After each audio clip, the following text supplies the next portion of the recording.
Hey everyone, welcome to a deep dive into something you probably encounter every single day without even realizing it. We're talking HDPE plastic. HDPE. Yeah. You know those milk jugs that seem practically indestructible? Oh, yeah. The sturdy shampoo bottles in your shower, maybe even that park bench you relaxed on earlier. Huh. Yeah. HDPC is practically everywhere, and today we're going to uncover why it's the unsung hero of the plastic world. We'll find out just how strong this stuff really is, how it's made from plain old petroleum, and why it's got such a stellar reputation when it comes to recycling. Interesting. Joining us to break it all down is, our expert in all things polymers. Hi. So before we get lost in the world of plastics, what makes understanding HDPE so relevant right now? Well, you might be surprised to learn that HDPE is having a bit of a moment. Yeah. It's not just about its convenience on grocery store shelves.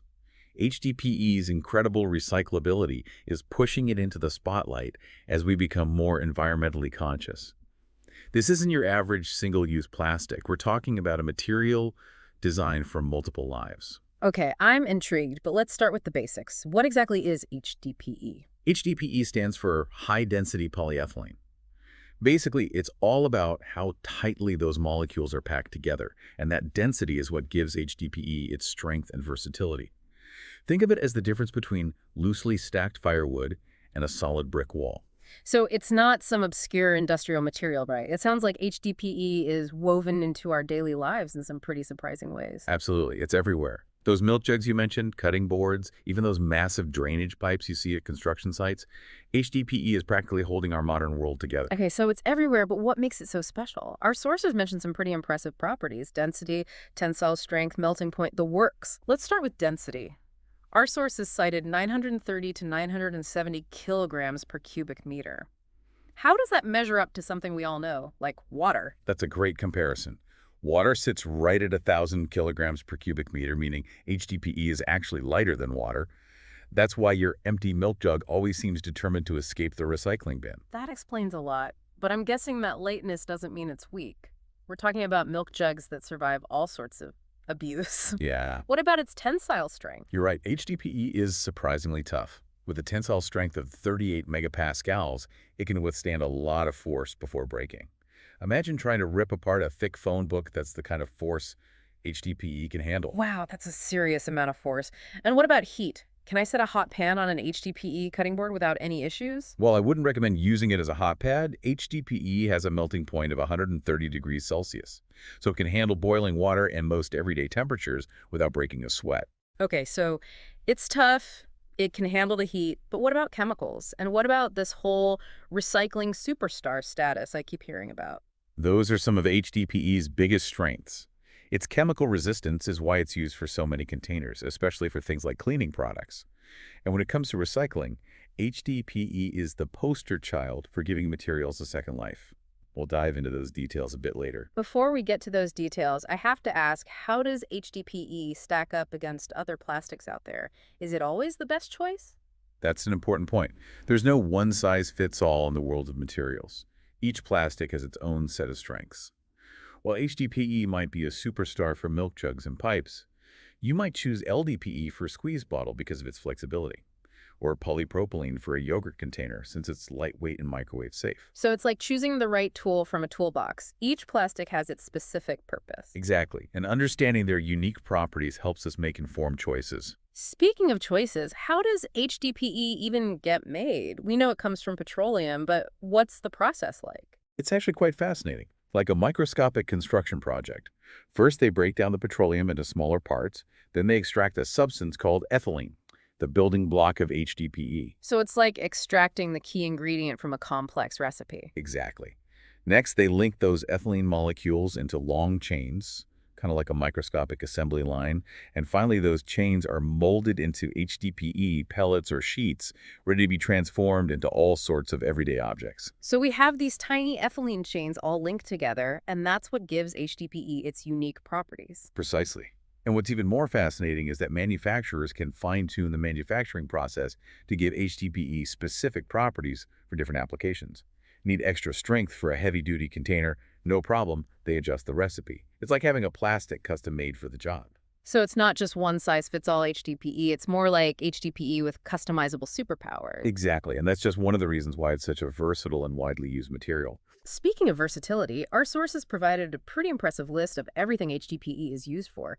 It's honestly mind-blowing. It really is. We're talking everything from food packaging and shampoo bottles to construction pipes and even those massive plastic containers you see on cargo ships.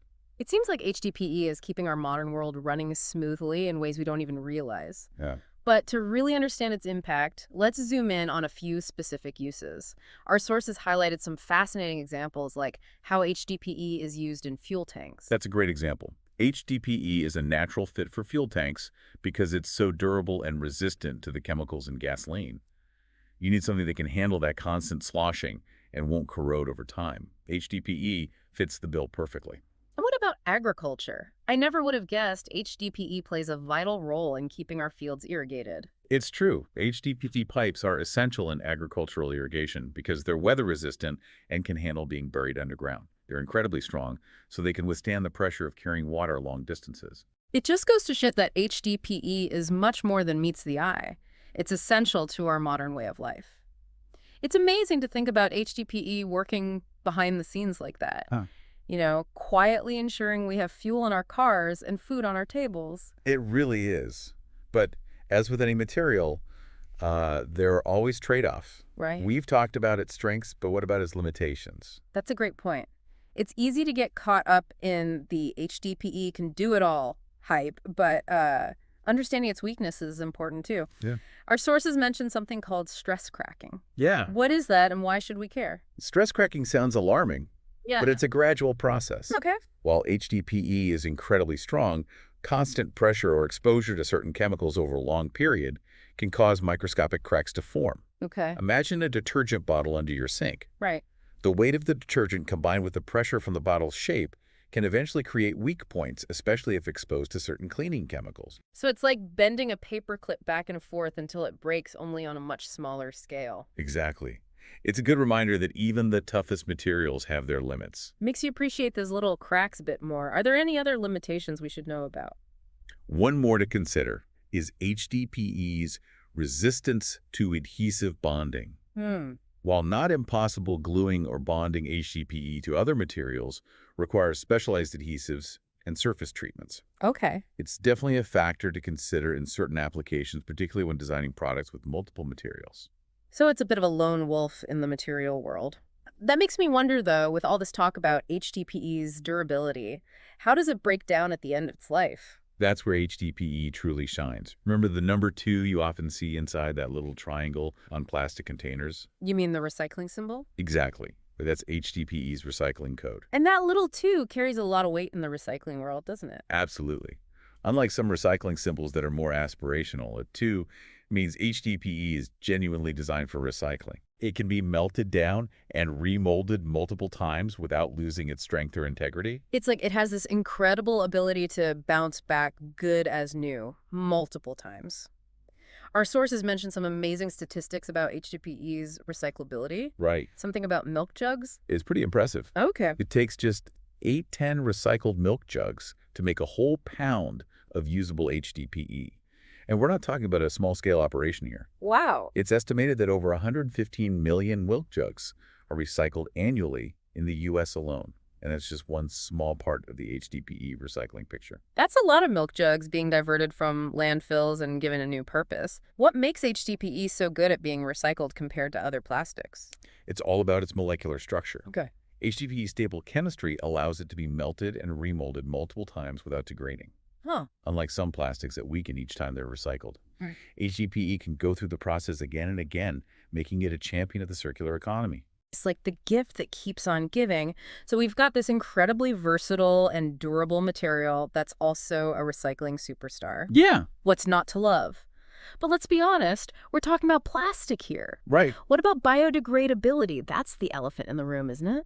You're right. That's the big question facing all plastics. Yeah. While HDPE is highly recyclable, it's not biodegradable in the traditional sense. Okay. It can stick around for centuries if it ends up in a landfill. That's a sobering thought. Yeah. So while we strive for perfect recycling, even a little HDPE in the landfill is problematic. Precisely. It underscores the importance of responsible disposal and continued innovation in the field of sustainable materials. So while HDPE might not be perfect, it seems like it's got a lot going for it. But what about the future of this versatile plastic? Are we stuck with the HDPE we know, or are there exciting developments on the horizon? Stay tuned as we explore the future of HDPE and the innovations that might just change everything. We're back, ready to dive into the future of HDPE. It's hard to imagine needing like a HDPE 2.0, with all those amazing properties we just discussed. Right. But are there any innovations on the horizon that could take this versatile plastic to the next level? You're right, HDPE has a lot going for it already, but that's not stopping researchers from pushing the boundaries of what this material can do. One area with huge potential is improving HDPE's heat resistance. Okay, that piques my curiosity. What's holding HDPE back in the heat department, and what could changing that unlock? Right now, HDPE's Achilles heel is its relatively low melting point, especially for applications involving high temperatures. However, if scientists can boost its heat resistance, it could revolutionize certain industries. So we're talking about HDPE handling even more intense heat. Give me some concrete examples. What could this breakthrough lead to? Imagine HDPE being used for car parts, currently made from more heat-resistant but less recyclable plastics. This could make vehicles lighter and more fuel efficient while being much easier to recycle. Or think about medical devices sterilized at high temperatures. Right. Using HDPE for these applications could be a game changer, offering durability, cost savings, and a lower environmental impact. It's amazing how a single improvement could have such a ripple effect across various industries. Speaking of ripples, our sources also mentioned plant-based HDPE. Is that science fiction, or is this something we might see in the real world? It's definitely not science fiction. While most HDPE today is derived from petroleum, a finite resource, researchers are hard at work exploring plant-based alternatives.